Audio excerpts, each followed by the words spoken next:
এক্সিতে কি birth defect বাড়ে না এটা কি মনে হয় যে এটা আমি টিল নাও আমার যে পেশেন্টগুলোর প্রেগনেন্সি এসছে বা ওদের কোনো বেবিতে এমন কোনো ডিফেক্ট মানে it has never come up to me. যখন আপনি করছেন আইভিএফ বা এক্সি প্রসিজার, কি ইম্পর্টেন্ট একটা আইভিএফ কে একটা সাকসেসফুল প্রসিজার করার জন্য? এমব্রিও সিলেকশন, ভ্রূণের যে জায়গা থেকে আমরা সেল কাটি সেই জায়গায় is a mixture of good and a bad cell. As an embryologist, suppose you have a very good embryo which is come mosaic, তাহলে উইল ইউ সাজেস্ট কি এটা ট্রান্সফার করতে হবে না সাজেস্ট করবেন যে we will explain the pros and cons to the patient? অনেকরাই বলছে IVF ল্যাবে কি হচ্ছে জানতে পারছি না, কার উপরে বিশ্বাস করব বুঝতে পারছি না।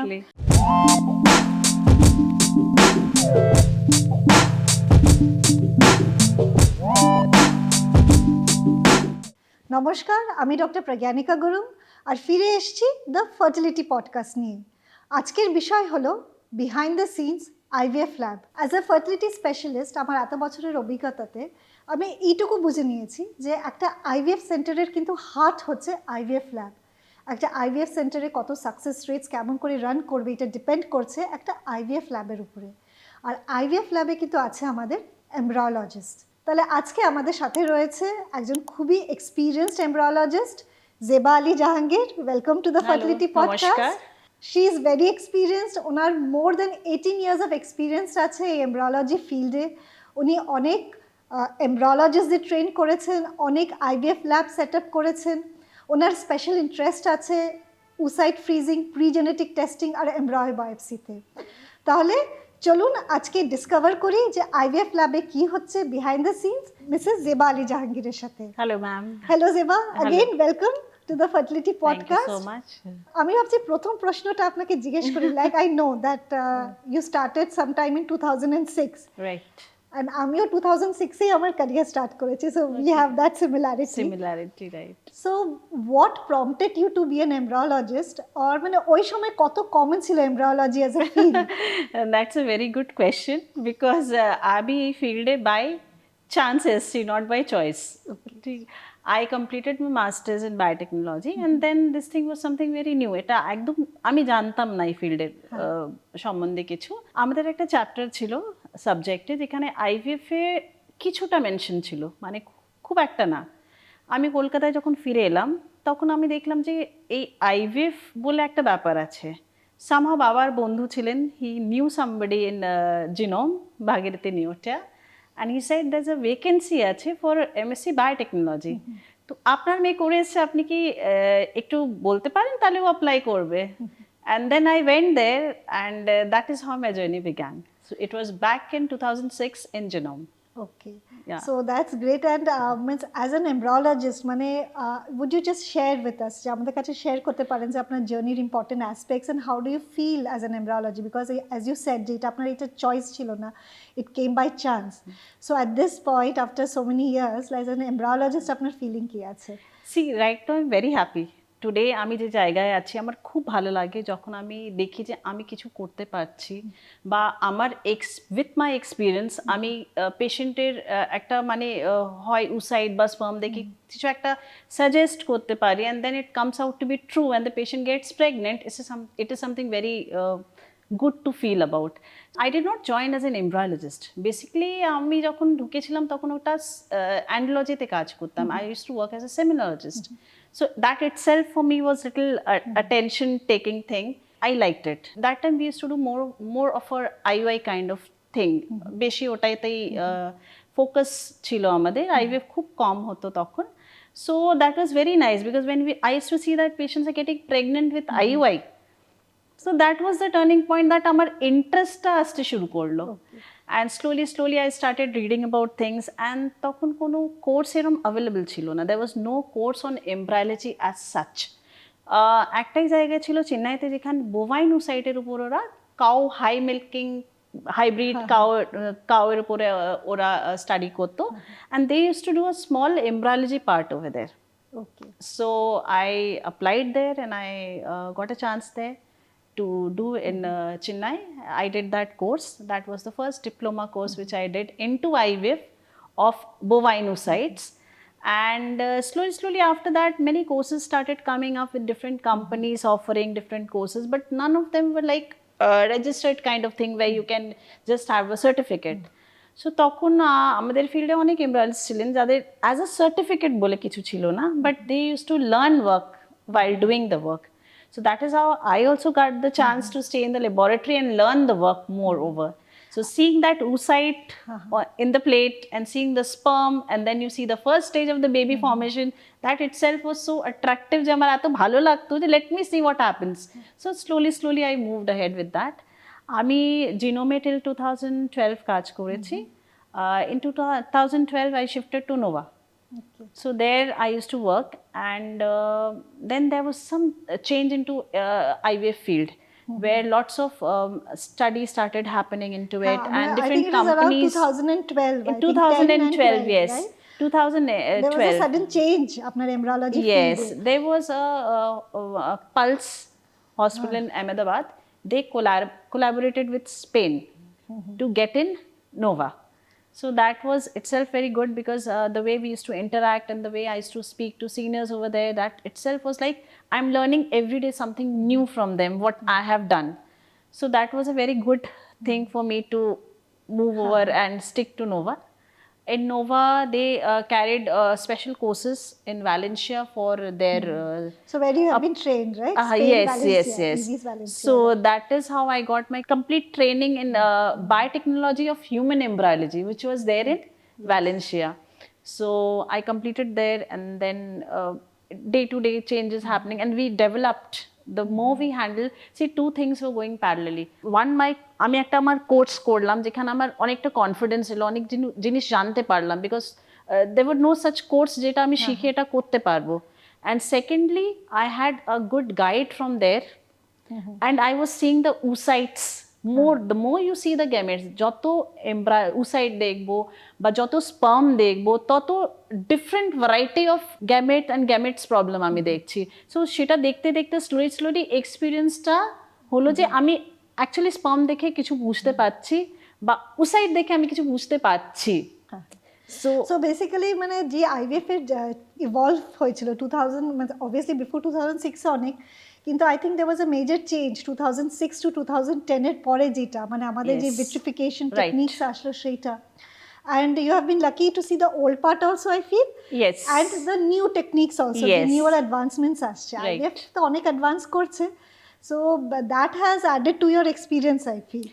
So I just wanted to share that আমি যখন প্রথম IVF করেছি, it was always a point of wonder for me, যে যেই আমি সেলস দেখছি, যেটা কোশিকা লেভেলে আমি মাইক্রোস্কোপে দেখছি, সেটা একদিন একটা বাচ্চা হয়ে বা একদিন ওকেই আবার বড় হয়ে দেখছি.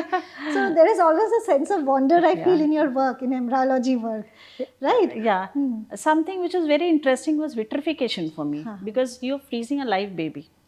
It was something very interesting, for which I just wanted to stick to the field. এই ফিল্ডে আমি থাকতে চাইতাম, বিকজ যে বেবিটাকে আমি ফ্রিজ করছি, সেই বেবিটাকে আমি আবার থক করছি, অ্যান্ড আমি ইউট্রাসে দিচ্ছি, আর সেটা একটা লাইভ বেবি হয়ে পেশেন্ট নিয়ে আসছে. That was something very interesting. So আমরা আগে স্লো ফ্রিজিং করতাম, সেখানে আমাদের সাকসেস রেটটা খুব একটা ভালো হতো না. বাট 2012-এ যখন ভিট্রিফিকেশন আমরা নোভাতে লঞ্চ করলাম, তখন আমরা দেখলাম যে success rate was very good. It was almost 100%. So তখনও খুব একটা আমাদের মানে IVF হ্যাপেনিং ছিল. ইক্সিটা আমরা করতাম যখন পেশেন্টের স্পার্ম যথেষ্ট থাকতো না ন্যাচারাল ফার্টিলাইজেশনের জন্য. বাট দেন স্লোলি স্টাডি যত করলাম আমরা, পেশেন্ট প্রোফাইল যত দেখলাম, দেখে মনে হলো না, অনেক পেশেন্টের ক্ষেত্রে স্পার্ম তো অনেক আছে, কিন্তু সেই স্পার্ম কি কাজের আছে? কিছু তো প্রবলেম আছে যার জন্য পেশেন্ট আমার কাছে আসছে, নাহলে তো ন্যাচারালি ফার্টিলাইজ করে যেত. পেশেন্টের AMH ভালো আছে, as conveyed by the doctor, everything is fine, then where is the problem? The problem is like we started moving more over to the ICSI, which was initiated by the Spanish people. No, you move ahead more with ICSI. আমরা যখন ICSI বেশি করে করতে শুরু করলাম, তখন দেখলাম যে আমরা ওই প্রবলেমটাকে ওভারকাম করছি. More of our embryos started forming. So matlab that is what I feel ki যখন this the new techniques আসলো, যে vitrification মানে fast freezing হলো, হ্যাঁ না, ICSI হলো. Yes. So আমিও এটা সবসময় বলি যে IVF অনেকরাই পেশেন্টরা জিজ্ঞেস করে যে IVF কেন করবে বা ICSI কেন করবে, রাইট? বাট IVF বা ICSI itself is diagnostic. যেরকম মনে হয় ডিম তো আমি জানি না কোয়ালিটি কি, এক্স্যাক্টলি, একটা ইয়াং পেশেন্টেরও ডিমের কোয়ালিটি খারাপ থাকতে পারে, কেমন করে বুঝবো? We can only understand when we are doing IVF. We see, আমিও দেখেছি আপনার সঙ্গে তো লাইক উই অলওয়েজ টক, আমরা সবসময় কথা বলছি যে অনেক সময় ডিমের কোয়ালিটি যে খারাপ আছে সেটা আইভিএফের সময় ডায়াগনোস হচ্ছে। আর ইক্সিতে অনেক সময় দেখা গেছে যেখানে আগে যেই পুরুষের যেই শুক্রাণু কম ছিল বা ফার্টিলাইজেশন হচ্ছে না বা কোনো কারণে প্রেগনেন্সি আসছে না, তাদের ইক্সিতে ভালো এমব্রায়োস হচ্ছে। রাইট। আমি নেক্সট প্রশ্নতে আসি যে আমাদের অনেকটাই পেশেন্টরা জিজ্ঞেস করে যে আইভিএফ করাবো না ইক্সি করাবো, বা ইক্সি করালে যেহেতু এখানে এটা আরও বেশি অ্যাডিশনাল প্রসিজার হচ্ছে, এটাতে কোনো হার্মফুল আছে নাকি, যা বেবির বেশি ডিফেক্টস হবে নাকি। সো অ্যাজ অ্যান এমব্রায়োলজিস্ট আপনার কি এক্সপিরিয়েন্স আছে আইভিএফ বা ইক্সি নিয়ে? আমার মনে হয় যে পেশেন্ট যে কোনোদিন প্রেগনেন্সি আসেনি, স্ট্রাগল করছে এতদিন ধরে, আমাদের কাছে যখন ওভাম পিক আপ করাচ্ছে, এটা বলা খুব ডিফিকাল্ট যে ন্যাচারালি ফার্টিলাইজ এগ করবে কি করবে না। সেখানে একটা ফার্টিলাইজেশন ফেলিয়ারের একটা ব্যাপার থাকে, যেখানে রিসেপ্টার্স কাজ করে, সেটা যদি না ওয়ার্কআউট করে তখন পুরো সাইকেলটা পেশেন্টের চলে যায়। সেই ক্ষেত্রে সেটা যে একটু আগে যেটা আমি বললাম যে with my experience, this was the experience, যে আইভিএফ তখন বেশি করে হতো। অনেক পেশেন্টের ক্ষেত্রে আমরা দেখলাম যে আইভিএফ ফেল করে যাচ্ছে। সো দেন আমাদের কাছে আর কিছু থাকতো না, তখন আমরা এটাই পেশেন্টকে কনক্লুড করতাম যে আপনার কিন্তু ন্যাচারাল ফার্টিলাইজেশন ফেলিয়ার ছিল, যার জন্য এটা হয়ে গেল। বাট ইক্সি যখন আমরা করতে শুরু করলাম, আমরা কিন্তু দেখলাম যে কিছু হয়ে যাচ্ছে, স্পার্ম আমরা দিতে পারছি ডিমের মধ্যে, বাচ্চা হওয়ার ফার্স্ট স্টেজটা দেখা যাচ্ছে। তারপরে এগিয়ে দেখলাম যে রেজাল্টগুলো কিন্তু ইক্সিতে বেবি ফর্মেশন রেট বেশি হয়ে গেছে, and also of good quality. যেটা আমরা আইভিএফ প্রথমে আমরা কি করতাম, স্প্লিট করতাম কেসেসগুলো, ডাইরেক্ট করতাম না। আমরা খুব বেশি ডিম পেলে কিছু আইভিএফ করতাম, কিছু ইক্সি করতাম। এটা আমাদের নিজস্ব যখন নতুন প্রোটোকল এসছে, বা আমরা আইভিএফ থেকে পুরোপুরি ইক্সিতে শিফট না করে আমরা এই জিনিসগুলো ফলো করলাম, সেখানে কেস স্টাডি করে আমরা দেখলাম যে আইভিএফে অনেক সময় ন্যাচারাল সিলেকশন ডিফেক্টের জন্য পেশেন্টের কিন্তু কনসেপশন হচ্ছে না, এমব্রায়োস ফর্মেশন হচ্ছে না, খারাপ এমব্রায়োস ফর্ম হচ্ছে। কিন্তু সেম ওয়ে ইক্সিতে আমরা দেখছি যে সেই ব্যারিয়ারটা ইক্সি ওভারকাম করে যাচ্ছে। সো এটা মাথায় রেখে মোর অফ আ ইক্সি আমি পার্সোনালি প্রেফার করি, যেখানে আমার ওই পেশেন্টের ফার্টিলাইজেশন ফেলিয়ারের চান্সটা একটু কম থাকে। হ্যাঁ, তো জেনারেলি ইক্সি আমরা ক্লিনিকে যখন বলি যে যদি মেল ফ্যাক্টর থাকে তাহলে ইক্সিটা always better, always better. IVF একদম আইভিএফ এর সাকসেসফুল হওয়ার জন্য একদম নর্মাল মেল ফ্যাক্টর থাকতে হয়।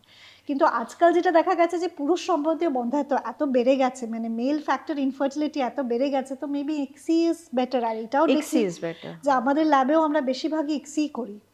কিন্তু এই বার্থ ডিফেক্ট, এই ইক্সিতে কি বার্থ ডিফেক্ট বাড়ে না, এটা কি মনে হয় যে এটা? আমি টিল নাও আমার যে পেশেন্টগুলোর প্রেগনেন্সি এসছে বা ওদের কোনো বেবিতে এমন কোনো ডিফেক্ট, মানে it has never come up to me যে আমি যেটা দেখে আপনাকে বলতে পারবো। But it is always a healthy baby coming to me with a very good smile on parents face, and they are still growing, they are quite big now, তো ওরকম কোনো ডিফেক্ট তো till today ইক্সিতে দেখতে পারলাম না। So this is also goes with the data worldwide, যে এত millions of baby born হয়েছে, যে ডেটা এটাই আছে, বা আইভিএফ বা ইক্সি কিন্তু জন্মগত ত্রুটির ঝুঁকি বাড়ায় না। এখন অনেকরা বলতে পারে যে ইক্সিতে বেশি হচ্ছে, কিন্তু এটা কি সত্যি ইক্সির জন্য? We don't know. যেটা প্রুফ আছে যে ইক্সি বা আইভিএফ মেথডের জন্য কিন্তু বার্থ ডিফেক্টস বাড়ছে না। মানে অনেক সময় যে কারণে বন্ধ্যাত্ব আছে, they can be a genetic basis for that, যেটা হচ্ছে ক্যারি ফরওয়ার্ড হচ্ছে। So IVF ICSI actually is safe, I feel safe, right. আপনি তো অনেক গ্যামেটস মানে এগস হলো, শুক্রাণু হলো হ্যান্ডেল করছেন, এমব্রায়োস হ্যান্ডেল করছেন। তো আপনি এই ল্যাবে যখন হ্যান্ডেল করছেন এই জিনিসগুলো, মানে আপনার কি মনে হয় যে পেশেন্টরা তো আমাদের জিজ্ঞেস করে যে আইভিএফ সাকসেস সে কি করলে আইভিএফ সাকসেস হবে বা কিসের উপরে ডিপেন্ড করছে? তো what do you feel like, what is the main, মানে when you are handling the gametes, মানে যখন আপনি করছেন আইভিএফ বা ইক্সি প্রসিজার, কি ইম্পর্টেন্ট একটা আইভিএফকে একটা সাকসেসফুল প্রসিজার করার জন্য? Embryo selection. আমি যখন এমব্রিও বানাচ্ছি, কোন এমব্রিওটাকে আমাকে ট্রান্সফার করলে আমার বেশি চান্সেস থাকে, সেই জিনিসটা আমাকে একটু বেশি মাথায় রেখে এগোতে হয়। আগে যখন আমরা করতাম টিল 2012 ট্রেন্ড ডে 3 এমব্রায়োস ছিল, কেউ কিন্তু ডে 5 এমব্রায়োসে যেতে চাইতো না। আমাদের ক্লিনিশিয়ানরাও কিন্তু ডে 5 এমব্রায়োসে একদম যেতে চাইতো না। তাদেরকে অনেকটা কনভিন্স করা হলো, বিকজ আমি যে প্রোটোকলে শিখেছি ওরা কিন্তু কোনোভাবেই ডে 3টাকে করতে বলতো না, because that is not a full growth, যেখানে আমি এমব্রিওটাকে আপনাকে ভালো করে গ্রেড করে দিতে তো পারবো। If you can explain that what is a day 3, মানে আমাদের দর্শকদের জন্য যে ডে 3 বা ডে 5 আমরা যখন এমব্রায়ো বলছি এটার মানেটা কি? ডে 3 এমব্রায়োজ হয় যখন এমব্রায়ো ফার্টিলাইজ করে, একটা সেল ডিভিশনের একটা ব্যাপার থাকে। ফার্স্ট ডে আমি দেখতে পারি যে DNA of egg and sperm মিলে ডিম ফার্টিলাইজ করে গেছে। সেকেন্ড ডে ওটা 2 সেল হয়ে যায়, 4 সেল, দেন 8 সেল। ডে 3 তে গিয়ে 8 সেল তৈরি হয়, 8 to 10 সেল তৈরি হয়। 8 সেল তৈরি হয়ে যায়। কিন্তু তারপরে কি হচ্ছে এটা আমি ডে 5 না করলে বুঝতে পারবো না। ডে 5 এমন একটা স্টেজ, মানে ডে 5 ব্লাস্টোসিস্ট এমন একটা স্টেজ যেখানে আমি এমব্রায়োটাতে দুটো জিনিস দরকার হয়। একটা হয় বেবি, ডে 5 এ যেটা বেবি তৈরি হয়, আর একটা জিনিস যেটা ট্রোফেক্টোডম আমরা বলি, সেটা আপনার বাইরের কোলটা, যেটা প্লাসেন্টা তৈরি হয় পরে গিয়ে। এই দুটো জিনিস যদি এমব্রায়োজের মধ্যে না থাকে তাহলে সেই এমব্রায় ইমপ্লান্ট করলেও কোনোদিন আপনাকে প্রেগন্যান্সি দেবে না। এবার এর উপরেও ডিপেন্ড করে ব্লাস্টোসিস্ট কি ধরনের ব্লাস্টোসিস্ট তৈরি হচ্ছে। আমি হয়তো আমার 6টা ব্লাস্ট তৈরি হলো, কিন্তু তার মধ্যে আমার দুটোই ফিট হবে ট্রান্সফারের জন্য। সেখানে ব্লাস্টোসিস্টের মধ্যে অনেক জিনিস দেখতে হয় আমাদের, দেখে গ্রেড করে ফাইনালি আমি যেটা তুলে রাখি is actually which will give you pregnancy. কিন্তু আমি যদি ডে 3 to ডে 5 না নিয়ে যাই, আমি কিন্তু কোনো সিলেকশন করতে পারবো না। আমার সবসময় যত ডিম তৈরি হবে তার থেকে কম আর উসাইড বেরোবে, ডিম বেরোবে, তার থেকে কম আমার কাছে কিন্তু ম্যাচিওরড এগস আসবে, তার থেকে কম কিন্তু ফার্টিলাইজ করবে। ইট ইজ অলওয়েজ আ ডিক্লাইন। যত ফার্টিলাইজ করবে তার থেকে কম ডে 3 এমব্রায়োজ তৈরি হবে, অ্যান্ড আলটিমেটলি যেটা ছেকে আমার কাছে আসবে, that will be the right embryos. Every stage will actually give you a filtering. Yes, so this is very important. Like অনেকরা বলে যে IVF just as a clinician আমরা সবসময় বলি যে একটা বেশি মাত্রায় ডিম আমরা সবসময় চেষ্টা করি একাধিক ডিম তৈরি করতে। কেন যেটা জেবা ম্যাডাম বললেন যে আপনার এটা ফিল্ট্রেশন হয়, ডিম যত বেরোচ্ছে তার থেকে কম ভ্রূণ তৈরি হবে, আর ভ্রূণ যত হচ্ছে তার থেকে কম আপনার 5th ডে বা ব্লাস্টোসিস্টে হবে। তার মানে ন্যাচারাল সিলেকশন বা ওটা ছেকে বেরোচ্ছে যে কোনটা সবচেয়ে ভালো, যেটা আপনাকে ম্যাক্সিমাম প্রেগন্যান্সি দিতে পারবে। ডে 5 এ আমি গিয়ে দেখলাম যে আমার 8টা ভ্রূণ তৈরি হয়েছিল ডে 3 তে, কিন্তু ডে 5 এ আমার কাছে শুধু দুটোই আছে। সেই ডে 3 এমব্রায়ো হয়তো আমি দুটো করে 4বার ট্রান্সফার করব, আপনার প্রেগন্যান্সি আসবে। হয়তো সেটা ফার্স্ট ট্রান্সফারে ক্লিক করবে, বা সেকেন্ডে ক্লিক করবে, বা থার্ডে বা ফোর্থে, কারণ এই ব্লাস্টটা আপনার কিন্তু ডে 3 তেও প্রেজেন্ট আছে। তো সেখানে ওয়ান শট ট্রান্সফার প্রেগন্যান্সি, যাতে আপনার সিলেকশন বেটার হোক, আপনার স্ট্রেসটা কম হোক, আর আমরা তাড়াতাড়ি আপনাকে আপনার কেসে প্রেগন্যান্সি দিতে পারি, আমরা সবসময় ডে 5 প্রেফার করি। এবার ডে 5 এমব্রায়োজ দেখে অনেকবার বোঝা যায় যে প্রেগন্যান্সি আসছে কিন্তু নষ্ট হয়ে যাচ্ছে, প্রেগন্যান্সি এসছে কিন্তু হার্টবিট পাওয়া যাচ্ছে না। এটা কিন্তু আমি যেটা বলি that blastocyst will speak for itself. আমি ব্লাস্ট থেকে কিন্তু এটা বুঝতে পারবো যে এটার কার্ডিয়াক অ্যাক্টিভিটি আসার কতটা চান্সেস থাকবে, বা এটা হয়তো যদি ইমপ্লান্ট করে, বা আপনার প্রেকার্ড পজিটিভ এলো বা বিটা এসিজি পজিটিভ এলো, কিন্তু এটা কি টিকবে?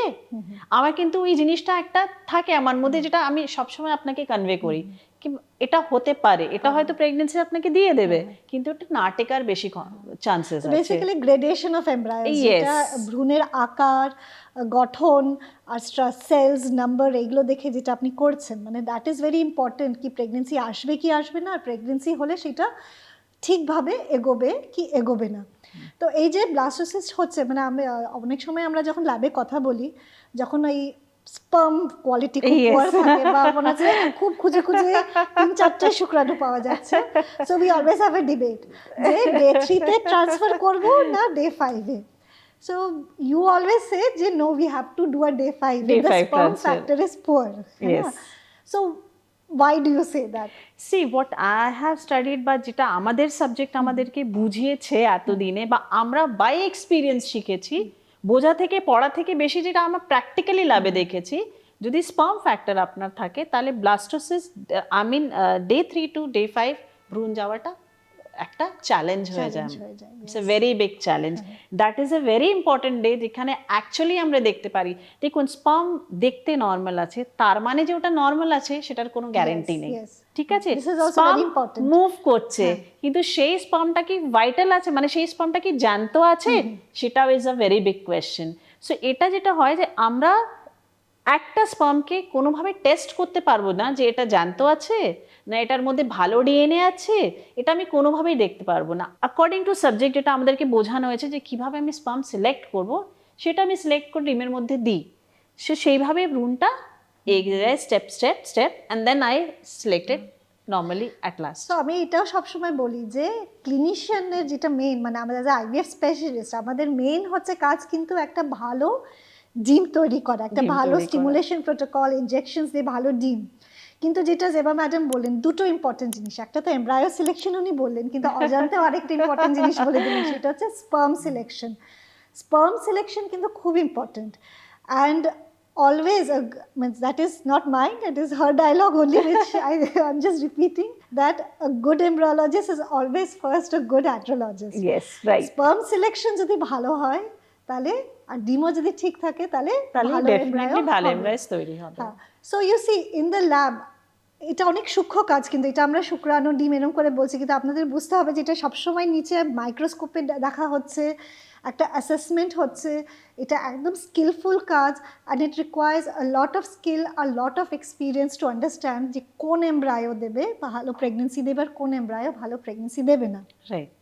এই কথায় আসি যে আমি একটা কেস বলছি, যে আমি এই গুড নিউজটা জেবা ম্যাডামের সাথে শেয়ার করছি, যে আমাদের একটা পেশেন্ট ছিল, তার গ্রেডেশন ওয়াইজ পুয়ার এমব্রায়োস হয়েছিল, সি গ্রেড এমব্রায়ো। তো অ্যাজ এ প্রোটোকল আমরা পিএইচএস-এ জেনারেলি যেটা করি, আমরা পেশেন্টকে বলেছি যে আপনার 4 গ্রেড এমব্রায়ো আছে, আপনার সাকসেসের চান্স কম, মিসক্যারেজের চান্স বেশি থাকতেও পারে, বাট ইফ ইউ ওয়ান্ট আমরা transfer we can go ahead with the transfer. Patient অনেক দুবিধায় ছিলেন, উনি আমাদের বাইরের পেশেন্ট ছিলেন, করব না। তারপরে আমি বললাম যে না, একটাই এমব্রায়ো হয়েছে, you should go ahead with, কেন ব্লাস্ট যদি হয়েছে এত, it was a severe male factor, right, severe male factor, যেখানে শুক্রাণু পাওয়াই যাচ্ছিল, তাই বলছি যদি ব্লাস্টোসিস্ট হয়েছে you should do with the transfer. And she তো conceived only, you know the news, but she has delivered 2 days back, and it is a very happy news for us যে একটা ফুল পুরো মাসে একটা সুস্থ বেবি ডেলিভার হয়েছে। So I always say sometimes the ugliest embryos can also give you a healthy pregnancy. Yes, right. So everything is not written in stone, but no. yes, if we move ahead with blastocyst, we always have a better chance of pregnancy. So I think এটাই হচ্ছে আমাদের মানে bottom line এই discussion, যে blastocyst usually improves success rate and helps in diagnosis also. It helps in selection, yes, better selection. তো যখন ব্লাস্টোসিস্টের ব্যাপারে এত কথা হলো, আরেকটা জিনিস জিজ্ঞেস করি, যেটা অ্যাডিশনাল প্রসিজার্সের মধ্যে অনেক সময় আমরা অ্যাসিস্টেড হ্যাচিং বলি বা লেজার দিচ্ছি, রাইট। তো লেজার দিচ্ছি মানে কি, আর এটা কখন ইউজ করছেন, আর এটা কি মানে পেশেন্টসরা আমাদের জিজ্ঞেস করে যে এটাতে ভ্রূণের কোনো ক্ষতি হবে কি, তো এইটা খুবই কমন কোয়েশ্চেন যখনই আমরা লেজার বলছি। দেখুন, যখন আমরা লেজার দিচ্ছি, লেজারে একটা হিট প্রোডাকশন ডেফিনেটলি হয়, কিন্তু লেজার যখন দিচ্ছি দরকার হয় বলে লেজার দিচ্ছি পেশেন্টদের। অনেক ক্ষেত্রে আমি দেখেছি যে জোনা খুব ঠিক থাকে, এত ঠিক থাকে যে খোলটা বাইরের খোলটা স্টেজ ওয়াইজ, যেদিন থেকে ডিম বেরোবে, ডে 1, ডে 2, ডে 3, বা ভ্রূণ যখন ব্লাস্টোসিস্টে যাচ্ছে, অ্যাকর্ডিং টু দ্য গ্রোথ, জোনাটা আপনার যে কভারটা আছে সেটা থিনিং হওয়া উচিত। কিন্তু একটা স্টেজে আমরা গিয়ে দেখছি যে ভ্রূণ হচ্ছে, বাই ডে 3, 3 দিনের ভ্রূণ হচ্ছে, ভেতরে সব কিছু গ্রোথ প্যাটার্ন, আমার ক্লিভেজ প্যাটার্ন ঠিকঠাক লাগছে, কিন্তু জোনা এখনও থিনিং হয়নি।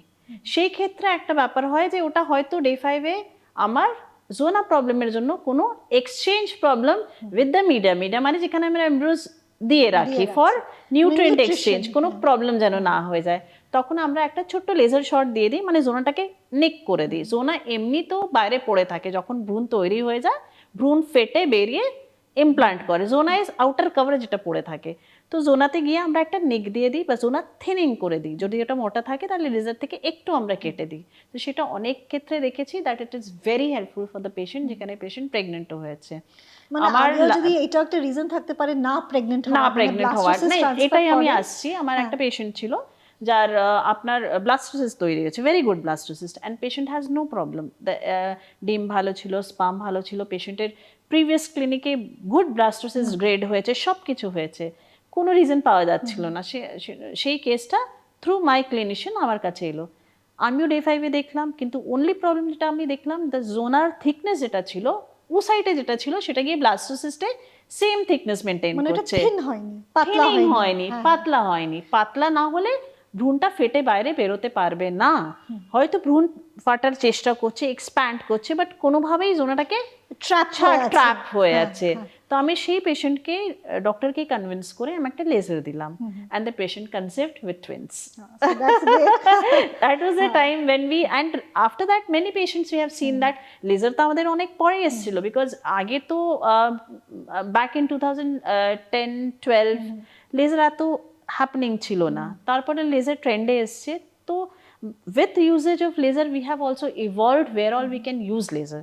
যেমন আমাদের জেনেটিক টেস্টিং এর জন্য যেটা আমরা বায়োপসি করি এমব্রায়োজের, তো তখন আমরা লেজার আমাদের লাগে, কাটতে হয়। এগুলো এক্সপেরিমেন্ট করতে করতে আমরা দেখেছি যে things work out with oocytes when the zona is very thick বা এমব্রায়োজের জোনা খুব ঠিক থাকে, তখন একটা লেজার নিক দিলে পেশেন্টের প্রেগন্যান্সির চান্সেস বেশি হয়। তাহলে মানে যদি বারবার ফেলিয়ার্স হচ্ছে তাহলে আইডিয়ালি একটা জোনা নিক দেওয়া উচিত। সো যেটা নেক্সট প্রশ্ন অ্যাসিস্টেড হ্যাচিং এর সাথে, যে বেবির কোনো প্রবলেম হবে নাকি? কেন যখনই কোনো লেজার ইউজ হচ্ছে লোকেদের মাথায় তো থাকে লেজার দিচ্ছে মানে একটা কোনো ইনজুরি হতে পারে, হিট ইনজুরি কিছু, তো মানে কি না, আমরা যখন লেজার দিই, লেজার দেওয়ার ভ্রূণের মধ্যে একটা জায়গা হয় যেখানে লেজার দিতে হয়, যেখান থেকে বেবি অনেক দূরে থাকে।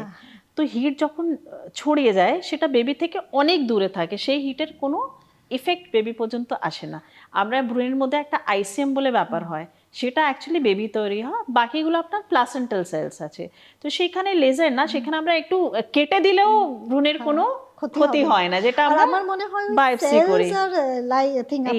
তার মধ্যেও তো একটা স্পেস থাকে, ইয়েস। তো সেটা ওটা কোনো ইফেক্ট হয় না। আমরা ইনফ্যাক্ট লেজার তো অনেক ছোট জিনিস আছে, আমরা তো ভ্রূণের ওই কভারটা কেটে বায়োপসির জন্য পাঠাই, টেস্ট করার জন্য যে এমব্রিওস নরমাল আছে না, because many patient they come to us যে কোনো জেনেটিক ডিফেক্ট দেখার জন্য, বা সেটা আপনি হয়তো বেটার বলতে পারবেন বিকজ আপনি পেশেন্ট আমাকে রেফার করেন বায়োপসির জন্য। তো আমরা তো ভালো অ্যামাউন্ট অফ ভ্রূণের একটা সেলস কেটে পাঠাই, সেটাও আমরা কিন্তু লেজার দিয়ে পাঠাই। তো সেটা লেজার আমাদের অনেক দিন ধরে প্র্যাকটিসে আছে, কিন্তু এরকম কোনো আমরা কোনো প্রবলেম দেখলাম না। আমরা সবসময় একটা ভালো লাইফ বার্থ বেবি দেখেছি। তো যখন জেনেটিক টেস্টিং এর বিষয় বলছি, আমরা মানে এমব্রায়োলজিস্টের অনেকেই জেনেটিক টেস্টিং এর জন্য পাঠায়, যেবার এক্সপার্টিজও আছে জেনেটিক টেস্টিং এর উপরে। তো সেটা হচ্ছে জেনেটিক টেস্টিং কখন করা হচ্ছে, যদি আপনার প্রিভিয়াস বেবির কোনো জেনেটিক সমস্যা থাকে, অথবা আপনার বারবার মিসক্যারেজ হচ্ছে, মিসক্যারেজের যে ভ্রূণের টেস্টিংয়ে কোনো জেনেটিক সমস্যা পাওয়া যায়, অথবা আপনাদের বাড়িতে কোনো জেনেটিক হিস্ট্রি থাকে। যেরকম সবচেয়ে কমন যেটা আমরা পাই সেটা হচ্ছে দুটো ডিজিজ, একটা হচ্ছে থ্যালাসেমিয়া, হাজব্যান্ড ওয়াইফ দুজনেই থ্যালাসেমিয়াগ্রস্ত, অথবা সিস্টিক ফাইব্রোসিস করে একটা জিন আছে যেটা খুব পাওয়া যায়, সেইটাও কিন্তু একটা কমন। এই দুটো কমনলি আমরা দেখি যখন আমরা জেনেটিক টেস্টিংয়ের জন্য করি। তো আমাদের দর্শকদের জন্য আমি জিজ্ঞেস করব জেবাকে, যে আপনি যদি একটু বলে দেন যে জেনেটিক টেস্টিংটা কি, বা প্রি জেনেটিক টেস্টিং যেটা আমরা বলছি ওটা কি, মানে আপনারা কেমন করে করেন, আর কত ধরনের জেনেটিক টেস্টিং আছে, প্রি জেনেটিক টেস্টিং যেটা আপনারা ল্যাবে করছেন। আমাদের ল্যাবের কাজ এটা হলো যে আমি সেলস কেটে পাঠাবো, আমার ভ্রূণ থেকে কিছু সেলস কেটে আমি পাঠাবো। সেই সেল কাটা থেকে আপনি যতগুলো আপনাদের লিস্টেড টেস্ট আছে যেটা আপনি করতে চাইছেন, সেইগুলো টেস্ট আপনি পারফর্ম করতে পারবেন ওইখানে। Requirement of biopsy it's always from the clinician side, যে পেশেন্টের কী সমস্যা আছে, কিভাবে আছে, আমরা শুধু প্র্যাকটিক্যালি এমব্রায়োস থেকে একটা পোর্শন কেটে আমরা টেস্টের জন্য পাঠাচ্ছি। আর দেখুন, মোটামুটি এটাও একটা ভালো কোয়েশ্চেন, বিকজ এটা ডিপেন্ড করে এমব্রিও কোয়ালিটির উপরে। আপনি যদি আমায় বলেন যে এই পেশেন্টের বায়োপসি হবে, কেন, বিকজ মিসক্যারেজ পেশেন্টের, আমি জাস্ট একটা এক্সাম্পল দিলাম, আমি তখন ব্লাস্টোসিস্ট কালচার করে দেখলাম যে yes the patient is prone to miscarriages, because the quality of blastocyst যেটা ফর্ম হচ্ছে সেটা একটা উইক ব্লাস্টোসিস্ট। সেখানে যে জিনিসটা আমাকে কেটে পাঠাতে হবে ওটাই তো উইক আছে। আমি আপনাকে কি কেটে পাঠাবো? আমার মিনিমাম 5 to 6 সেলস লাগবে, যেটা আমাকে অ্যাম্পলিফিকেশনের জন্য দরকার হয়। আপনি যে কোনো টেস্ট করবেন ডিএনএ অ্যাম্পলিফিকেশনের জন্য, আপনার ওই 5 to মিনিমাম 6 সেলস আমার লাগবেই লাগবে। যখন আমি জোনা কেটে দিচ্ছি তখন আমি ম্যাক্সিমাম দেখছি যে সেলসগুলো এখানে যেটা আছে পুয়ার আছে, যেটা ইমপ্লান্ট করার ক্ষমতাই রাখছে না, তো সেটা জেনেটিক্যালি নর্মাল নেই, এমনিতেও দেখতে পাচ্ছি। অ্যান্ড হতে পারে তার জন্য এমব্রিও কোয়ালিটির জন্য পেশেন্টের মিসক্যারেজ বারবার হচ্ছে, যেটা ধরা পড়ছে না। It depends from clinic to clinic, যে গ্রেডিং যেটা আছে গ্রেডিংও ডিফার করে। আমি যেটা গ্রেডিং আজকে করছি সেটা অন্য ক্লিনিকে ডিফারেন্ট গ্রেডিং হবে, বা এটাও গ্রেডিং না হতে পারে যে not every cycle patient same embryos বানাবে। আমাদের কাছে হয়তো লাকিলি যে সাইকেলে এসছে সেখানে ভালো এমব্রিওস তৈরি হয়ে ভালো ডিম তৈরি হয়ে গেছে। It is not than any other clinic is doing a bad, it is selection. Maybe that month আমাদের যে এমব্রায়োসটা তৈরি হয়েছে সেটা কিন্তু বায়োপসির করার ক্ষমতা নেই ওর মধ্যে, মানে মানে মানে আমি সেখান থেকে কোনো সেল পাচ্ছি না যেটা আমি আপনাকে কেটে দিতে পারবো বায়োপসির জন্য। তখন জেনেটিক টেস্টিং এর জন্য আপনারা কি, যে জেনেটিক স্ক্রিনিং করি আমরা, তখন তাহলে কি করছেন আপনারা কি অন্য পদ্ধতিও আছে? না, এটা সেম পদ্ধতি, একটা হয় ইনভেসিভ আর একটা হয় নন ইনভেসিভ। ইনভেসিভে আমরা কি করি, আমরা সেলসটা কেটে পাঠিয়ে দিই। নন ইনভেসিভে আমরা কি করি, আমরা স্পেন্ট মিডিয়া, যখন এমব্রায়ো একটা যে মিডিয়াতে গ্রো করছে বড় হচ্ছে সেখানে একটা এক্সক্রিশনের ব্যাপার থাকে, যেখানে ডিএনএ ফ্রম দি এমব্রায়ো আপনার মিডিয়াতে এক্সক্রিট হচ্ছে, সেই ডিএনএটা আমরা কালেক্ট করে আমরা টেস্টিং এর জন্য পাঠাচ্ছি।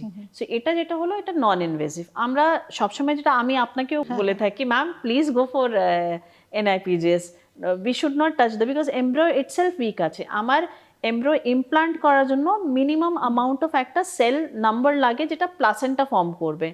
আমি একটা উইক এমব্রায়োকে যখন বায়োপসি করে দিচ্ছি, আমি আমার রিপোর্ট যদি নর্মাল আসে তখনও আমার কিন্তু ওই এমব্রিওটা ট্রান্সফার করে প্রেগনেন্সি আসবে না, বিকজ এটা ইমপ্লান্ট করার জন্য দরকার ছিল সেটা তো আমি অলরেডি কেটে দিয়েছি। তখন সেই ক্ষেত্রে আমি আপনাকে রিকোয়েস্ট করি যে আপনি non-invasive, and then I match with your case যে weak embryo also give pregnancy.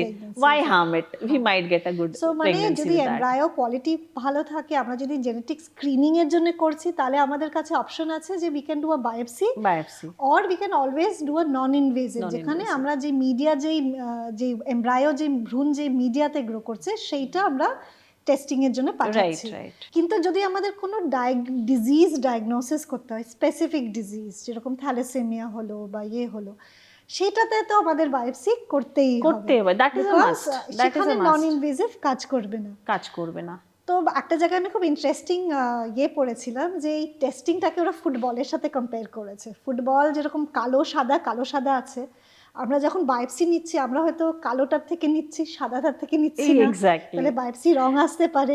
কিন্তু যখন আমরা NIPGS করছি তখন তো সবই ডিএনএ আসছে মিডিয়াতে, তাহলে এটা হয়তো মোর গ্লোবাল মানে পিকচার দিচ্ছে এমব্রায়োর। ভ্রূণের যে জায়গা থেকে আমরা সেল কাটি সেই জায়গায় is a mixture of good and a bad cell, যেটা আমরা রিং থেকে একটা মানে ট্রোফেক্টোডম থেকে যখন আমরা কেটে বার করি, সো আমি যেখান থেকে তুলছি হয়তো আমার সব সেলস ওইখানে নর্মালি চলে এলো, তার মধ্যে একটা অ্যাবনর্মাল হলো, সেটা অ্যাম্পলিফাই করলো না। কিন্তু আমি যখন এটাও হতে পারে যে জায়গাটাকে আমি কাটছি সেখানে more of a abnormal cells আছে, তো নর্মাল এমব্রায়োটাও অ্যাবনর্মাল রিপোর্ট আসতে পারে আর অ্যাবনর্মাল এমব্রায়োটাও নর্মাল রিপোর্ট আসতে পারে। এই যে আমাদের কখনো মাঝখানে একটু কনফিউজিং রিপোর্টস আসে যে it is we don't know whether it is normal or abnormal or mosaic বলছি। as an embryologist, suppose you have a very good embryo which is come mosaic, তাহলে will you suggest কি এটা transfer করতে হবে না suggest করবেন যে report? We will explain the pros and cons to the patient. আমাকে যদি জিজ্ঞেস করা আমি বলবো definitely take a chance, because auto কারেকশনের একটা ব্যাপার থাকে। এভরি স্টেজে এমব্রায়োস কিন্তু অটো কারেক্ট করতে থাকে নিজেকে। ওই স্টেজে যখন চলে গেছে it is still in a growing stage, and যখন গ্রো করে স্টেপ বাই স্টেপ ও অটো কারেক্ট করতে থাকে। তো হয়তো এমব্রায়োস আমি যেটা দেখছি যে দুটোই হেলদি আছে, অ্যান্ড এই স্টেজে যখন চলে গেছে with a healthy number of cells, এটা বেশি চান্সেস থাকে যে ভেতরে অটো কারেক্ট হয়ে যাবে ডেফিনেটলি। তো এইটাও খুব ইম্পর্টেন্ট, কেন হয়তো সবাই বুঝতে পারবে না, কিন্তু যাদের হয়েছে যে এমব্রায়োস ঠিক আমরা জানি না টেস্টিং এর পরে নর্মাল আছে বা অবনর্মাল আছে বা মিক্সড রিপোর্ট আসছে, সেখানে কিন্তু একটা এমব্রায়োলজিস্টের এক্সপিরিয়েন্স খুব ম্যাটার করছে। উনি যদি দেখে থাকেন যে এমব্রায়োটা খুব ভালো করে গ্রো করেছে, খুব ভালো গ্রেডের এমব্রায়ো আছে, তাহলে ইউজুয়ালি যেটা উনি বলেছেন যে কোশিকাতে নিজেদের একটা কারেকশন, অটো কারেকশনের একটা ক্যাপাসিটি আছে, তাই জন্য এই এমব্রায়োসগুলোও কিন্তু একটা নর্মাল প্রেগনেন্সি দিতে পারে। So I think that is a very good point. So I think genetic testing বা screening is also boon. আমি এই ফাঁকে একটু বলে দিই as a clinician patients এর ইনফরমেশনের জন্য যে জেনারেলি যেখানে 35 ইয়ার্সের উপরে আর মোরস অফ 38 ইয়ার্সের উপরে মহিলা থাকে সেখানে কিন্তু একটা abnormal এমব্রায়ো হওয়ার চান্স অনেক বেশি থাকে। সেখানে আমরা জেনেটিক স্ক্রিনিং রুটিনলি আমরা অফার করে থাকি, কেন আপনাদের চান্স অফ প্রেগনেন্সি বাড়াচ্ছে এবং চান্স অফ মিসক্যারেজ কমাচ্ছে। And in good hands usually genetic screening is perfectly safe. আর একটা রিসেন্ট আমাদের জাস্ট আপনাকে ইন্টারাপ্ট করলাম, একটা রিসেন্ট কেস যেটা আমরা এখনই হ্যান্ডেল করলাম, পেশেন্ট একটা ক্লিনিকে দুবার আই থিঙ্ক 6 বার ট্রান্সফার করলো, সেখানে প্রেগনেন্সি এলো না। বাট যখন আমরা এখানে করলাম, আমরা অ্যাকচুয়ালি যখন ব্লাস্টোসিস্ট কালচার করলাম, সেই ব্লাস্টোসিস্ট কালচার করে ছেকে তো আলটিমেটলি দুটো এমব্রায়োজে আমরা চলে এলাম, because they were also problem with the gametes. So previous ক্লিনিকে হয়তো ডে 3 তে ওরা ট্রান্সফার করেছে, যেখানে আমি এই দুটো কভার করে নিচ্ছি যে ডে 3 তে 6টা ট্রান্সফার হয়েছে, কিন্তু আমাদের ক্লিনিকে আমরা ডে 5 গেলাম, যেখানে আলটিমেটলি আমি দুটো এমব্রায়ো পেলাম। সেটাকে আমরা যখন জেনেটিক টেস্টিং এর জন্য পাঠালাম, দুটোই কিন্তু অ্যাবনর্মাল ছিল। সো সেটা একটা কারণ ছিল যার জন্য পেশেন্ট হয়তো প্রেগনেন্ট হচ্ছিল না। সো এই স্টেপগুলো ফলো করে আমরা কিন্তু অনেকটা স্ক্রিন করে পেশেন্টকে একটা ভালো ইনফরমেশন দিয়ে, ইনস্টেড কি পেশেন্ট আইভিএফ করিয়ে যাচ্ছে কোনো আনসার পাওয়া যাচ্ছে না, if we follow the advanced techniques we can give the patient answer যে আইভিএফ কেন ফেল করছে আর নেক্সট স্টেপ কি বা নেক্সট সেটাই আমি যেটা আপনাকে সবসময় বলি, আইভিএফ সেন্টার এসছি মানে আমি আপনার হাতে বাচ্চা দিয়ে দেব না, বাট ডেফিনেটলি বলে দেবো কোথায় কি প্রবলেম আছে, এটা আমরা ওভারকাম করতে পারবো। অ্যান্ড এটাও একটা ইম্পর্টেন্ট জিনিস হয় যে আপনি আমায়, অনেক পেশেন্ট হয় যে লেজার আপনি আমায় maybe during counselling you don't mention about laser, but আমি যখন সাইড দেখছি, গ্রোথ দেখছি, আমি এসে আপনার কাছে বলছি ম্যাম আই থিঙ্ক এটা লেজার লাগবে। তো সেখানে হয় যে সব পেশেন্ট সব ক্যাটাগরিতে পড়ে না, বাট ডিউরিং ট্রিটমেন্ট এমন অনেক জিনিস হয় যেটা আমাদেরকে ভেতরে নিতে হয়, বিকজ এটা step wise happening হচ্ছে, step wise all patient do not require all kind of treatment, but when I am growing আমি দেখছি যে পেশেন্ট এমব্রায়োকে গ্রো করছি, আমি ফলো করছি, আমি যেটা ঠিক করতে পারবো আমি করব, বিকজ এটা বায়োলজি আছে, আমি কোনো ডিএনএ চেঞ্জ করতে পারবো না, আমি কোনো সেল ডিভিশনে কোনো পার্ট নিতে পারবো না, আমি কোনোভাবেই কোনো ইন্টারফেয়ার করতে পারবো না গ্রোথে, বিকজ যেটা আমি আবার বলছি ইটস আ বায়োলজি। কিন্তু আমি যদি কিছু করি যেটাতে ওটা বেটার হয়ে যেতে পারে, আমি ডেফিনেটলি ওটাতে ইন্টারফেয়ার করব। Laser hatching is one of them. আমার media turn over change over যেটা হয়, আমি হয়তো অত ডিটেলে ল্যাবের জিনিস আপনি বুঝতে পারবেন, যেটা আমার দিক থেকে যেটা করার আমি ডেফিনেটলি করি ওটা। So this I think Zeba has taken a very important point which I always believe in practice from day one, that there should be a very good communication between মানে একটা ক্লিনিশিয়ান আর একটা এমব্রিওলজিস্টের মধ্যে একটা খুব ভালো communication হতে হবে। ক্লিনিশিয়ানের যেই জিনিসটা এমব্রিওলজিস্টকে সরাসরি জিজ্ঞেস করে নিতে হবে, আর embryologist should not be scared to communicate with a clinician, তাহলে আমরা কিন্তু একটা মানে কোঅর্ডিনেটেড ভাবে কাজ করতে পারবো আর একটা বেস্ট রেজাল্ট দিতে পারবো। ডেফিনেটলি। সো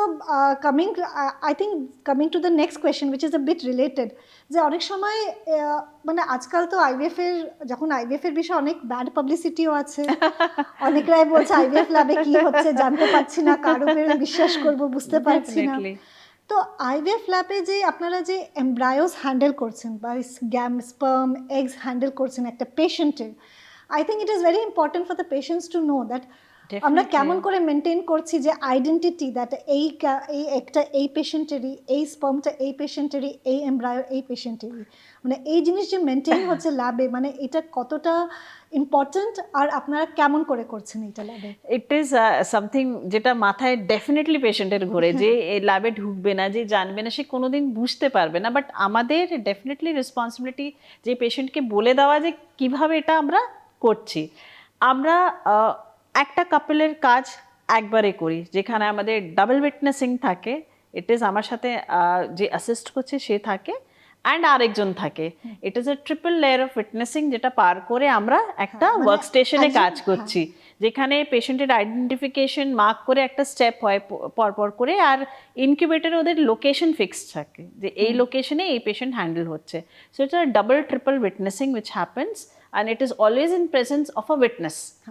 আর ওয়ার্ক স্টেশনে একটা পেশেন্ট শেষ করে তারপর নেক্সট পেশেন্ট ওয়ার্ক স্টেশনে নেওয়া হয়। তাহলে দুটো ইম্পর্টেন্ট পয়েন্ট, যে একটা পেশেন্ট একবার হ্যান্ডেল হচ্ছে তারপরে নেক্সট পেশেন্টে যাওয়া হচ্ছে, আর আইভিএফ ল্যাবে কিন্তু একজন না অনেকজন থাকে, অনেকজন থাকে, minimum 2 to 3 Three. So that একজন কাজ করছে দুজন উইটনেস করছে, যেটা আপনি Witness বলেন করছে। Triple witnessing system. এছাড়া মানে আর কি কিছু আধুনিক টেকনিক আছে যে এই উইটনেসিং সিস্টেম যেটা, এটা তো আপনারা বলেন ট্রিপল উইটনেসিং, আরো কিছু কি নিউ টেকনোলজিস আছে? এখন নিউ টেকনোলজিস ডেফিনেটলি আসছে, এআই এখন খুব ভালোভাবে আসছে, যেখানে এই এআই সফটওয়্যারের উপরে এখন কাজ করা হচ্ছে, বিকজ এআই যেটা হচ্ছে সেটাও ফিডব্যাক নিয়ে ফিড করে সেই জিনিসটাকে তৈরি করা হচ্ছে। মানে তো এখন barcode-ও থাকে। ইয়েস ইয়েস, তো আমরা এখন হয়ে গেছে অনেক উইটনেসিং সিস্টেম এআই চলে এসছে, সেটা ডে বাই ডে মডিফাই হচ্ছে, বিকজ ওইটা ইউজ করতে গিয়ে কিছু একটা ট্রাবল শুটিং দেখা হচ্ছে, বিকজ ওটা একটা কম্পিউটারাইজড জিনিস আছে, সেই ট্রাবল শুটিং করে করে একটা সফটওয়্যার এখন অনেকটা বেটার হয়ে গেছে। সো এআই এলেও আমার মনে হয়, এআই পার্সোনালি আমি ফিল করি যে এআই থাকলেও আপনার একটা witnessing is a must, physical so witnessing. Matlab physical witnessing এর জন্য আপনাদের একটা এমব্রায়োলজিস্ট দিয়ে হবে না, minimum I think 2 to 3 embryologist দরকার একটা ল্যাবে, which is very important. And despite the new technologies coming, যেরকম আপনার রেডিও ফ্রিকোয়েন্সি হলো, electronic witnessing Yes, system yes. হলো, বারকোড সিস্টেম, এগুলো যেটা হয় সেটা খুব সহজ ভাষায় প্রত্যেকটা জিনিস ট্যাগ করে দেওয়া হয়, আর ওইটার সাথেই করবে, নাহলে অ্যালার্ম বাজবে যে আপনি রং ইউজ করেছেন। কিন্তু টেকনোলজির যেটা হয় সেটা তো হিউম্যানসরা ইউজ করছে। ইয়েস, তো আই থিঙ্ক টেকনোলজি প্লাস একটা আমাদের নিজস্ব একটা যে উইটনেসিং সিস্টেম, সেইটা দুটো করলে আমরা যে মিক্স আপস থাকে যে ল্যাবে, যেটা পেশেন্টের সবসময় ভয় থাকে, একটা যে কোনো ভালো ল্যাবে এই দুটো পদ্ধতি ফলো করে কিন্তু মিক্স আপস অ্যাভয়েড করা হয়। অ্যাভয়েড করা, বাট আই পার্সোনালি ফিল ট্রিপলটাকে ডাবল করব, বাট পুরোপুরি এআইতে যাব না। So yes, so never depend on technology. Never depend on completely, anything, where because witnessing is আপনার concerned. হাতে আপনার কাজ থাকবে, যতই আপনার মেশিন করে দিক, আপনি যদি এআই করে আপনি উইটনেস করবেন, বাট আই ফিল ট্রিপলটাকে আমি ডাবল করে দেবো, সেটাকে কিন্তু সিঙ্গেল ভাবে এআই কোনোদিন ক্লাব আপ করা উচিত না। আর আমি একটাও বলে দিই, because we are talking about witnessing and all, at here at PHS we both practice that any result যদি কিছু থাকে, ক্লিনিশিয়ান তো বলেই পেশেন্টকে, কিন্তু এমব্রায়োলজিস্টও বলে। ডেফিনেটলি, Zeba- আমি এটা ফার্স্ট ডে থেকে আপনাকে বলেছি, ma'am tell patient to talk to me, because আমার কমিউনিকেট করা, আমি যেভাবে পেশেন্টদেরকে বলি আমি কি প্রবলেম দেখছি, এটা থেকে কি হতে পারে, সেটা আমি কনফিডেন্ট ফিল করি সেই পেশেন্টটাকে হ্যান্ডেল করতে। আমি যখন ডে 5-এ পেশেন্টকে বলি যে আমি চাইছি না এটা ফ্রিজ করতে, কেন চাইছি না, অ্যান্ড আমি দেখেছি যে ইটস ভেরি কনভিন্সিং, মানে পেশেন্ট হয়তো আপনার কাছে যখন বসে বা আমার কাছে যখন আসে, ব্যাপারটা থট প্রসেসটাই চেঞ্জ হয়ে যায়, ওরা জানে না ওদের সাথে কি হচ্ছে। সো আমি যদি বলে দিই যে আপনার গ্যামেটের সাথে এটা এটা এটা এটা আমি ফলো করছি, so they are also interested in listening কে ওয়্যার ইজ দ্য প্রবলেম, আমি এটা করে ফেলেছি, এটা আমি লেজার দিচ্ছি, এই জোনা ঠিক আছে। So they never say no to it. All the more they are happy to listen where is the problem and how are we overcoming that problem. আগে বলতো যে সবসময় lab is behind the scenes, but আমি strongly believe করি that lab should not always be behind the scenes. কেন? একটা patient যখন pregnant হচ্ছে না, নানান কারণ থাকতে পারে, হ্যাঁ, and IVF is not only in treatment, it is also diagnostic. And if we are not conveying at the right moment to the patient, then maybe we are doing more harm. কেন অনেক patients থাকে অনেক দিন struggle করছে IVF এর সাথে, they are not succeeding and they don't know the reason. They don't know the reason for that. So communication between clinician, embryologist and also the patient. I think it's a triad. Yes. There should be a good communication between all three so that আমরা best results আমরা দিতে পারি। তো আমি মানে অনেক জিনিস আমরা ল্যাবের বিষয়ে কথা বললাম, একটা লাস্ট কন্ট্রোভার্সি আমি জিজ্ঞেস করবো আপনাকে, কেন অনেক পেশেন্টসরা আমাদের এটাও জিজ্ঞেস করে যে ম্যাম ফ্রিজিং, যেটা আপনি বললেন এখন, ফ্রিজিং, ইয়েস, ফ্রিজিং করবো কি করাবো না, ফ্রিজিং করলে কোনো ক্ষতি তো হবে না, ফ্রিজিং যে থাকবে, যেরকম আমরা যে এখন ফার্টিলিটি প্রিজার্ভেশন করছি, ফ্রিজিং এখানে 5 বছর যে ফ্রিজিং থাকছে, আবার কি এমব্রায়ো বা এগস এটার কি কোনো ক্ষতি হবে, মানে এই কোয়েশ্চেন্সগুলো পেশেন্টের মাথায় খুব থাকে। সো ফ্রম ইয়োর এক্সপিরিয়েন্স, এই যে এমব্রায়ো ফ্রিজিং হলো বা এখন যে ফার্টিলিটি প্রিজার্ভেশন হচ্ছে, এগ ফ্রিজিং এইগুলো বা আপনার স্পার্ম ফ্রিজিং, এইগুলো নিয়ে আপনি কি বলতে চান? ফ্রিজিং যেটা আমি আগে বললাম যে স্লো ফ্রিজিং হতো, তখন অনেক ক্ষেত্রে আমরা দেখেছি যে গ্যামেট নষ্ট হয়ে যাচ্ছে, রিকভার করছে না, যেটা ওল্ড টাইমস আমরা 2000 2000 বা লেট 2000-এর দিকে করা হয়েছে। বাট যখন থেকে ভিট্রিফিকেশন এসছে, আমরা কোনোভাবেই কোনো ডিফেক্ট ইন থয়িং বা এমব্রিও রিগেনিং বা এরকম কিচ্ছু কোনো প্রবলেম কোনোদিনই দেখলাম না। ইনফ্যাক্ট আমরা অল ফ্রিজ সাইকেল এখনো চলে গেছি, যে ফার্স্ট পিক আপ করার সেই সাইকেলে আমরা ট্রান্সফার করি না, আমরা ম্যাক্সিমাম অল ফ্রিজ সাইকেলে এমব্রিও ট্রান্সফার করি।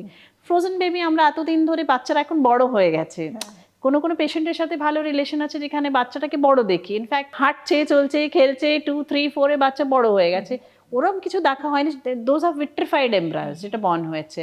And one more case is like back in 2013 যেটা করলাম, সেটা গিয়ে 2019 যখন ট্রান্সফার হলো, মানে সব বেবি একসাথে বানানো ছিল, একটা বেবি ট্রান্সফার করেছিলাম আমরা 2013, সেটা বর্ন হলো, বাকি এমব্রায়ো আমাদের কাছে ট্যাঙ্কেই পড়েছিল, সেটা আমরা 2018 বা 19 সামওয়্যার ডিউরিং দ্যাট টাইম আমরা দুটো ট্রান্সফার করলাম, আবার পেশেন্ট প্রেগনেন্ট হলো, আবার healthy life. Yes, so till the time I supply liquid nitrogen to the tank, আমার বেবিজের কোনো ক্ষতি হবে না। সো লিকুইড নাইট্রোজেন হচ্ছে একটা ধরনের গ্যাস যেটা একদম মাইনাস আই থিঙ্ক 196 থাকে, আর সেটাতে আমরা এমব্রায়োজ আর এগস ফ্রিজ করে রাখি। আর যেরকম বললেন যে আজকাল যে নিউ টেকনিক্স আছে সেইটাতে কিন্তু embryos and eggs completely safe থাকে। So you can মানে theoretically they are frozen in time, you can say, যেই স্টেজে ফ্রিজ করা আছে সেই স্টেজেই থাকবে, আরেস্টেড হয়ে যায়, and যখন আপনারা ইউজ করতে চান তখন আবার থ করে। আর এটাও একটা ইন্টারেস্টিং পয়েন্ট ছিল, আমি আপনাকে বললাম যে এই ফিল্ডে আমি কেন এলাম। এই vitrification was something very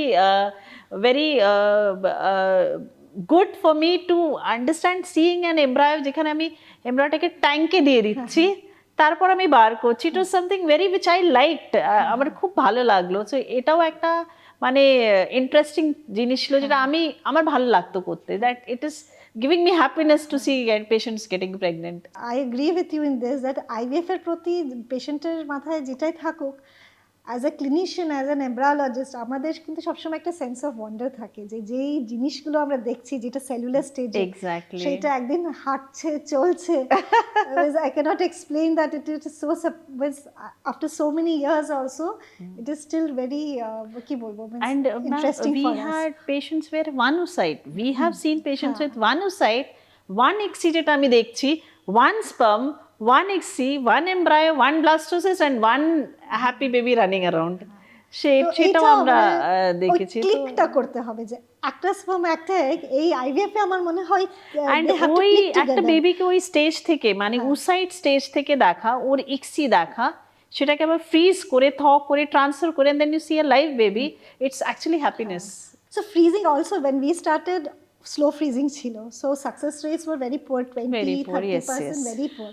আর যখন vitrification আসলো, আর যখন আমরা অল ফ্রিজ করতে থাকলাম, তো অনেকেই জিজ্ঞেস করে যে ফ্রেশ সাইকেল কেন করবে না। তো আমি সবসময় এক্সপ্লেন করি যে fresh cycle we can do, কিন্তু যখন আমরা একাধিক ডিম তৈরি করছি তখন একটা ডিম থেকে যে হরমোন তৈরি হচ্ছে, একাধিক ডিম থেকে তার 10 গুণ হরমোন বেশি তৈরি হচ্ছে। সেই হরমোনের জন্যে যে লাইনিংটা, সেইটা কিন্তু খারাপ হয়ে যাচ্ছে। লাইনিংটা কেমন করে খারাপ হচ্ছে, ভ্রূণ গ্রহণ করার ক্ষমতা বা রিসেপ্টিভিটিটা কমে যাচ্ছে, কিছু জেনেটিক চেঞ্জেসও আসছে। তাই জন্য সেই সেম সাইকেলে ট্রান্সফার করলে সবসময় সাকসেস রেটটা কমে যাচ্ছে। মানে আপনি এটাকে বুঝতে পারেন যে আপনি যদি মাটিতে বেশি জল দেন তাহলে গাছ তো হবে না, কম জলে হবে না, বেশি জলে হবে না। তো এটা সিমিলার, হরমোনস এত বেশি হয়ে যায় যে তখন এটা রিসেপ্টিভ থাকে না। তাই জন্য এটা নেক্সট সাইকেল বা ন্যাচারাল সাইকেলে যখন আমরা এমব্রায়ো ট্রান্সফার করছি তখন আপনাদের সাকসেস রেট অনেক বেশি হয়ে যাচ্ছে। আর ফ্রিজিং অলসো হ্যাজ হেল্প যে পিসিও পেশেন্টসের জন্য, কেন পিসিও পেশেন্টসের একটা ওএইচএসএস এর রিস্ক থাকে, অনেক ডিম তৈরি হয়, হঠাৎ করে হরমোন বেড়ে যায়, তখন ওদের একটা হাইপার স্টিমুলেশন সিনড্রোমের রিস্ক থাকে যেখানে শরীরে জল জমে যায়। আর খুব সিভিয়ার কেসেসে কিডনি ফেলিয়ার, লিভার ফেলিয়ার, এই জিনিসগুলোও হয়ে যায়। আমরা দেখেছি, আগে দেখতাম আমাদের যখন এটা ছিল না। কিন্তু ফ্রিজিংয়ের জন্য আমরা কি করতে পারি, আমরা এমন প্রোটোকলস ইউজ করতে পারি যেখানে এই ওএইচএসএস রিস্কটা একদম জিরো হয়ে গেছে। এখন আমরা আজকাল আর দেখি না। যেরকম বলেছেন, freezing also depends upon the expertise of the embryologist, কতটা এমব্রায়ো রিগেইন করছে। আমি সবসময় বলি এটা, and we are very lucky to have Zeba with us. So owner experience আপনি দেখেছেন যে I think maximum 6 years, R লিটারেচারে I think around 8 to 10 years আছে যেখানে ফ্রিজিংয়ের পরেও একটা হেলদি বেবি ডেলিভার হয়েছে। সো আইভিএফ তো বাড়ছেই, আমরা দেখেছি যে লাস্ট ক্যারিয়ারের স্টার্ট থেকে মিড 2010-এর পর থেকে কত চেঞ্জেস আসছে। তো এখন আইভিএফ এর ফিউচারে কি আছে, মানে অ্যাজ ফ্রম এমব্রায়োলজি পার্সপেক্টিভ? আগে কি ছিল, যাদের বাচ্চা হচ্ছে না তারাই আইভিএফ সেন্টারে যেত, কিন্তু আমার এখন মনে হয় যে there's lots of other offers which we can give to the patient. এখন career নিয়ে অনেকে মানে একটু attentive হয়ে গেছে. So if you like do not want to plan now, you can freeze your oocytes. ফিমেলদের ক্ষেত্রে বলছি, বা অনেক রকমের ট্রিটমেন্ট হয় যেখানে যে ড্রাগ ট্রিটমেন্টে আপনার গ্যামিটস খারাপ হতে পারে, সেই ক্ষেত্রে আপনি ক্যান্সার ট্রিটমেন্ট হলো, আপনি বা অনেকগুলো আমার মনে হয় নার্ভের ওষুধগুলো হয়, সেখানে স্পার্ম মোটিলিটিটা কমে যায়, সেই ক্ষেত্রে আপনি আপনাদের গ্যামিটসগুলোকে ফ্রিজ করে আনলিমিটেড টাইমের জন্য রাখতে পারেন। এখন হয় হাজব্যান্ড ওয়াইফ আপনার ডিফারেন্ট কান্ট্রিজে কাজ করছে, they don't want a baby now because দুজনেই একটা ক্যারিয়ারের পিকে আছে, তো by that time they plan a baby, তখন ওদের এমএস ফল করে যাচ্ছে, অ্যাডভান্সড এজ হয়ে যাচ্ছে, আর কিছু সাথে তখন সেই ক্ষেত্রে পেশেন্টস আছেন যারা ভ্রূণ বানিয়ে রেখে দিচ্ছেন, যারা এমব্রিও ফ্রিজ করে রেখে দিচ্ছেন। এমন একটা পেশেন্ট ছিল আমার, যে ধরুন ওই আজ থেকে হয়তো 5-6 বছর আগে ওরা 2 বছরের জন্য এমব্রিও ফ্রিজ করে রেখেছিল। ওদের কোনো কিন্তু ইনফার্টিলিটি প্রবলেম ছিল না, ওরা ডিফারেন্ট কান্ট্রিজে ট্রাভেল করছিল, ওরা আইটিতে বিলং করতো। আফটার 2 ইয়ার্স ওদের যখন কমপ্লিট হয়ে গেল ওদের ট্রাভেলিং সব, তখন ওরা ভ্রূণটা ট্রান্সফার নিল আর ওটা প্রেগনেন্সি দিল। So that was also very good point for, because the decision was patients, but now it is an example for us to tell people that you can do this. এটা হয়, কিন্তু আপনি করতে পারেন। আপনি you will see there are many patients, না family planning করছিলাম ma'am, তারপরে প্রেগনেন্সি এলো না। কিন্তু ফ্যামিলি প্ল্যানিং যখন করছেন তখন আই থিঙ্ক আপনি বেটার বলতে পারবেন যে ফার্টিলিটি চেক একবার করে নেওয়া উচিত। আমার হয়তো ফিমেলের দেখলাম ওভেরিয়ান রিজার্ভ কম আছে, she is not fit for family planning that time, now নিতে পারে, তখন উনি পিক আপ করে ওনার এমব্রিওটা বানিয়ে রেখে দিতে পারেন। যখন উনি মেন্টালি স্যাটিসফাইড থাকবেন যে আমি প্রেগনেন্সি নিতে পারবো, then she can take that transfer. So সেই ক্ষেত্রেও মানে ফ্যামিলি প্ল্যানিংয়ের জন্য একটা ফার্টিলিটি চেক করে নেওয়া উচিত অবশ্যই। স্পার্ম ফ্যাক্টর দেখা উচিত, বা আপনার এমএইচ চেক করে নেওয়া উচিত। অ্যান্ড এমএইচের ক্ষেত্রে যেটা আমি আবার পয়েন্ট করব, যে ইটস নট দ্যাট আমার এমএইচ ভালো আছে আমার এগ কোয়ালিটি ভালো হবে। There something called egg quality. High MH, if the ovarian reserve is very good, it's not necessary যে আমার এগ কোয়ালিটি খুব ভালো হবে। If the ovarian reserve is less, it's not necessary that আমার oocyte quality খারাপ হবে। So low ovarian reserve আমি ভালো ডিম পেয়েছি যেখানে প্রেগনেন্সি এসছে, আর হাই ওভেরিয়ান রিজার্ভে আমি এমন এমব্রায়োস পেয়েছি বা oocyte পেয়েছি যেটা কিন্তু আর কোনো কাজ করার মানে ওই জায়গায় নেই, যেটা নিয়ে আমি কিছু করতে পারবো। So তো quality and quantity we have to understand that আমার তো এমএইচ ভালো আছে, বিকজ এখন তো আপনি জানেন গুগল তো সবাই করেন, but I also do many things googling at time, but then AMH থাকলে ভালো, it's okay, but that is what good AMH will, it's not a guarantee that they will give you good eggs. So actually IVF, as I said earlier also, it's always diagnostic that why you are not getting pregnant. Right. আর এই যে AI in IVF, AI নিয়ে এত artificial intelligence সব জায়গায় এসে গেছে, IVF এও এসে গেছে, এত যে কথা হচ্ছে, হোয়াট ডু ইউ থিঙ্ক এই যে টাইম ল্যাপস আছে, আর্টিফিশিয়াল ইন্টেলিজেন্স আছে, এইগুলো IVF এর ইয়েকে কেমন করে? Time lapse is very good, because time ল্যাপসে আপনি এমব্রায়ো যখন থেকে আপনি স্পার্ম ইনজেক্ট করেছেন আর পুরো গ্রোথ প্যাটার্নটা টিল আপনি ওই এমব্রায়োকে ডে 5 পর্যন্ত পুরো ফলো করতে পারবেন। একটা রুটিন হয় যে ফলো করে, এমব্রায়ো গ্রোথেরও একটা রুটিন হয়।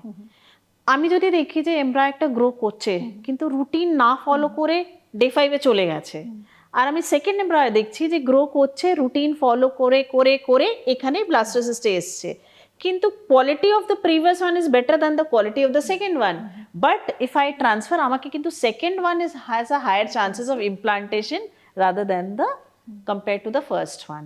তো আপনার time lapse is also very helpful. Time ল্যাপসেই আপনার হ্যাচিং ধরা পড়েছিল যখন আমরা একটা আমাদের যখন প্রিভিয়াস ক্লিনিকে যেটা আমি বলতাম, তখন আমরা টাইম ল্যাপসেও দেখেছি যে এমব্রিও হ্যাচ করতে পারছে না, ব্লাস্টোসিস্টে চলে গেছে কিন্তু কোল্যাপস করছে আবার রিগেইন করছে, কোল্যাপস করছে আবার রিগেইন করছে। তখন এই জিনিসটা এলো যে এটাও একটা ফ্যাক্টর হতে পারে যেখানে এমব্রিওস হয়তো ফর্ম হচ্ছে কিন্তু কোষা থেকে বাইরে বেরোতে পারছে না। সো টেকনোলজি অ্যাডভান্স করছে, IVF অ্যাডভান্স করছে, Yes. এখন আর্টিফিশিয়াল ইন্টেলিজেন্সও আসছে হিউম্যান এররকে আরও কম করার জন্যে, উইটনেসিং সিস্টেমসে আসছে, বা মানে মনিটরিংয়ে আসছে, অনেক জিনিস অটোমেটেড হয়ে আছে। তো IVF এর field is ever changing. AI is very good. It is to help us. It is for identification. But then overlook একটা human eyes কে করতেই হবে. So the এখনো combination is a very, very good combination. মানে আমারও মনে হয় যে এখনো AI ওই স্টেজে পৌঁছায়নি, it is in the growth, but Yes, AI but is still not evolving every day. because but maybe in 10 years who knows. Even if it goes to a very good place, যেটা আমি বললাম, that human eyes should overlook always, that AI also. So আজকে আমাদের এটা super informative session ছিল আমার মনে হয়। উই হ্যাভ মানে পেশেন্টসদের যেটা জানা উচিত IVF এর বিষয় বা IVF ল্যাব সম্বন্ধে অনেক জিনিসই জানতে পেরেছেন। আমরা IVF, ICSI, freezing, genetic testing এগুলোর বিষয়েও অনেক কিছু জানতে পেরেছি। তো আমি জাস্ট এটা জিজ্ঞেস করব যে টু দ্য পেশেন্ট, হ্যাঁ না, so whenever they are choosing an IVF center, है ना, तो from an IVF lab perspective ওদের কি জিজ্ঞেস করা উচিত বা জানা উচিত? দেখুন, এক্সপিরিয়েন্স তো ম্যাটার করে, because there is no good আর bad embryologist according to the training. Because যখন একজন এমব্রায়োলজিস্ট হয়ে আসছে, সে কিন্তু সেই স্টেপগুলো পার করে এসছে। কিন্তু সবসময় একটা সব IVF ল্যাবে একজনকে সিনিয়র রাখা হয় আর একজনকে জুনিয়র রাখা হয়। Junior is not because of the knowledge, junior is যে আমি যতটা ডিম দেখেছি জুনিয়র তার থেকে কম ডিম দেখেছে, আমি যে যত এমব্রায়োলজি আমি যত ব্লাস্ট দেখেছি তার থেকে কম জুনিয়র দেখেছে। It is the number of gametes or embryos you see, it is there in you, যেটা আপনি অটো ক্যালকুলেট করতে পারবেন না। This is the pattern, I think this is good. এইরকম ডিম এসছে না, আমার মনে হয় এটা করা উচিত, আমার মনে হয় না এটাকে এইভাবে করা উচিত। So it is like because আমি ওটা করে এসছি, যেখানে আমি ইভলভ করে এই জায়গায় চলে এসছি। তো দ্যাট ইজ ইম্পর্টেন্ট যে আপনাকে একটা দেখতে হবে যে একজন সিনিয়র ওইখানে আছেন।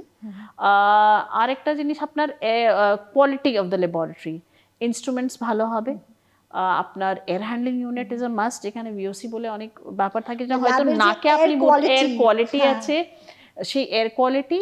অ্যান্ড তারপরে তো আপনার এক্সপিরিয়েন্সড ক্লিনিশিয়ান অ্যান্ড এমব্রায়োলজিস্ট থাকবেই হ্যান্ডেল করার। মানে খুব আমরা বলি খুব এমনি বেসিক লেভেলে যদি কোনো একটা ল্যাবে, মানে অ্যাজ ইউ সেড কি ল্যাবে ইকুইপমেন্টস কি আছে, সো একটা বেসিক কোনো ল্যাবে যদি ICSI হয়, লেজার হচ্ছে, জেনেটিক টেস্টিং হচ্ছে, that means that is a complete laboratory, advance lab, যেখানে আপনি complete lab, right. I think আমরা এই পডকাস্টের এন্ডে আসছি, and I thank Zeba for being with us, আর এত ইনফরমেশন আর এত জিনিস শেয়ার করা ল্যাবের বিষয়। আমি সবসময় বলি যে আমাদের যে ল্যাবের বিশেষজ্ঞ থাকে, আমাদের যে সায়েন্টিস্ট, এমব্রায়োলজিস্ট থাকে, ওনাদেরও আসা উচিত পেশেন্টসের সামনে for better understanding, for better communication and for the best results. So before we close আজকের podcast, I would just like Zeba to say a few words to all the patients বা আমাদের দর্শক যারা এখন প্রেগনেন্সির জন্য ভাবছেন বা চেষ্টা করছেন বা প্রেগনেন্ট হতে পারছেন না। আপনি যদি একটা অ্যাডভান্স ল্যাবে আসেন, ট্রাস্ট ইউর ডক্টর, এটাই আমি বলতে পারবো। বিকজ অ্যাডভান্স ল্যাব হয়তো এগুলো মাথায় রেখে সেই জায়গাটাতে গিয়ে পৌঁছেছে। So just trust your clinician and move ahead, এটাই বলবো, আর কিছু না। I think it was a very nice session, আমরা অনেক কিছু জানতে পেরেছি। Thank you Zeba. অ্যান্ড আমি হোপ করছি যে আমাদের দর্শকরা অনেক কিছু জানতে পেরেছেন। আপনাদের যদি কোনো জিজ্ঞাসা থাকেন বা যদি কোনো কৌতূহল থাকেন, কোয়ারিজ থাকেন, আপনারা নিচে কমেন্ট বক্সে আপনারা আমাদের জিজ্ঞেস করতে পারেন, আমরা চেষ্টা করবো এটার উত্তর দেওয়ার জন্যে। তাহলে আজকের জন্য এখানে শেষ। Thank you.